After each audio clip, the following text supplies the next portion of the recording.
So recently, Furious 7 topped the Billboard 200 albums chart, and the same week, See You Again was #1 on our singles chart. It was the first time in 10 years that a soundtrack had dominated both of those charts.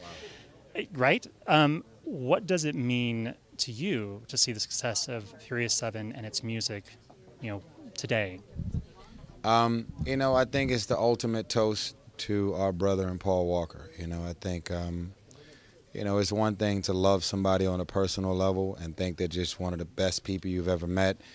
And it's another thing for the world to know it and that translate into a huge song and a movie. I mean, as much as some folks may think that we think it's about us, it's not about us at all. It's about Paul, and it's just beautiful to know that the whole world has embraced this beautiful art that he left us with. So when you see the end of the movie and you see that song, it's the perfect marriage of music and imagery that reflect that lasting moment. And I think, I don't think I'm shocked at the success of the song because it's the last thing that you hear as the movie is going off, and it's just that it just pulls at your heartstrings. So it's just good to know that it's a hit and that Paul is #1 in all of these different categories. It's just amazing, man.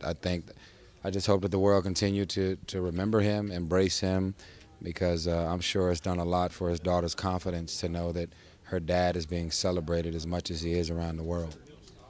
Speaking of music, you're working on your own music right now. You have your own solo album coming out in July. What can we talk about in terms of the album? What can we expect from that? Well, this is going to be my last solo album. And why is it your last solo album? Well, because I just landed 50-50 joining legal custody of my angel. So daddy duties are real. That's one thing. And the daddy duties are real. My man.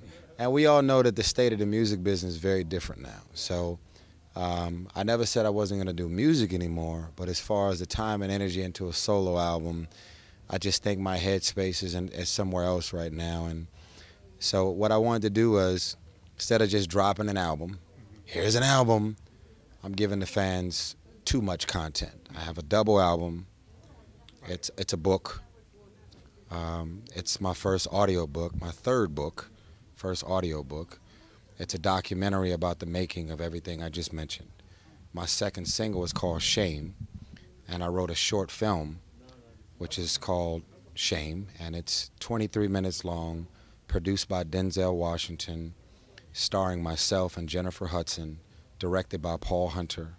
That's going to come out during the film festivals in November, and hopefully will land an Oscar nomination. That's the end goal. It's a 1968 period piece, the most uncomfortable movie we've ever worked on. And Shame is my second single.